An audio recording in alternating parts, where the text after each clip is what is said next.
Today we're going to talk about rosin. Rosin comes from tree sap and it comes in different colors. Sometimes the rosin is a light color like this, sometimes it's kind of a medium color like this, and then oftentimes it's a dark color like this. And it comes in different shapes and sizes. So usually for beginning violin, viola, and cello students, you'll use the rosin that comes in your case. When you need to buy some more rosin, you can go to the music store and ask them what they recommend.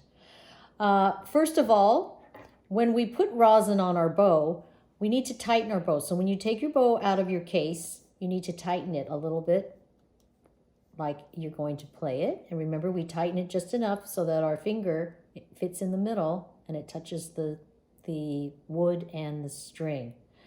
Now most bows are made, the bow hair is made from horsetail hair. Sometimes bows are synthetic. If you have a brand new bow, you're going to need to put a lot of rosin before you start using the bow for the first time. If you have a rented violin, viola, or cello, or you're borrowing one from a friend, usually the bow already has some rosin on it and you don't have to put so much. And how often should you rosin? Well, that depends on how often you play your violin, viola, or cello. If you are practicing for an hour a day, you might need to rosin every other day.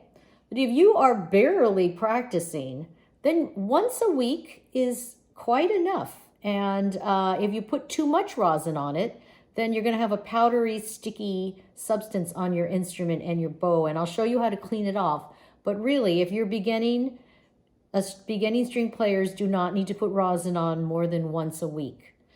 All right, so this is how we apply the rosin. First of all, you need to tighten your bow. You apply rosin to a tightened bow. And remember how much you tighten it. Just enough so that in the middle, your finger fits in the middle of the bow and it touches the bow hair and the stick.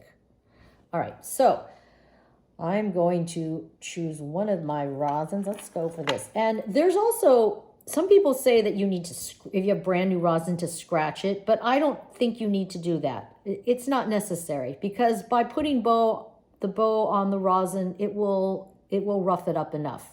So you do not need to scratch your rosin before you use it.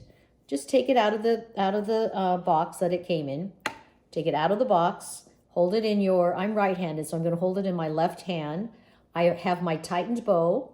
And now I'm going, see this little metal thing part of the bow? We're going to cover that because we don't want the rosin to touch that metal, because if you hit it with that metal, it could break the rosin. So I put my thumb there, and then I'm going to hold the rosin in my left hand, and I'm going to move the bow hair on the rosin up and down, maybe 7 times, something like that. That's a good number. 5 to 8 times, depending on, again, how often you use your bow. And if it's not a new bow, you don't need to worry about putting so much rosin on. If it is a brand new bow, you might need to spend 5 minutes putting on rosin like this. Some people go like this and they do little things like that. That's not necessary. I think it's best to go from the frog to the tip, one direction and then the other direction. So you can hear that sound of the bow hair hitting the rosin. Okay, and now when you play your instrument, you should be able to hear a grip. All right, so if you don't have enough rosin, you won't get a sound because the rosin makes the hair grip to the strings to make the vibration sound, and you'll get a sound. If you're playing and you hear no sound on your instrument, that probably means you need some rosin. But again, if you put too much rosin on, you'll get rosin all over the place.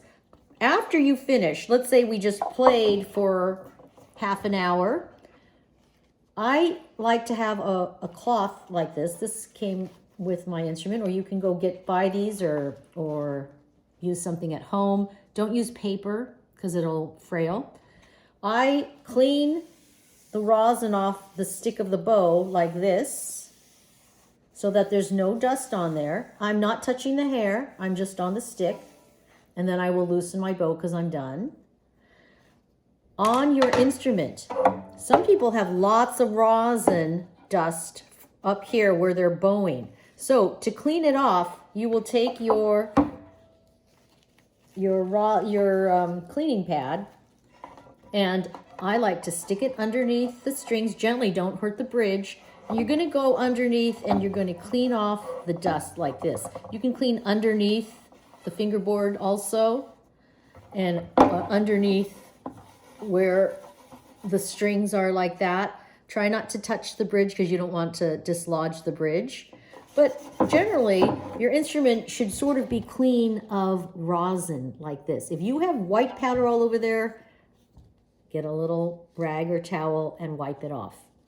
All right, that is your lesson on beginning violin, viola, and cello rosin.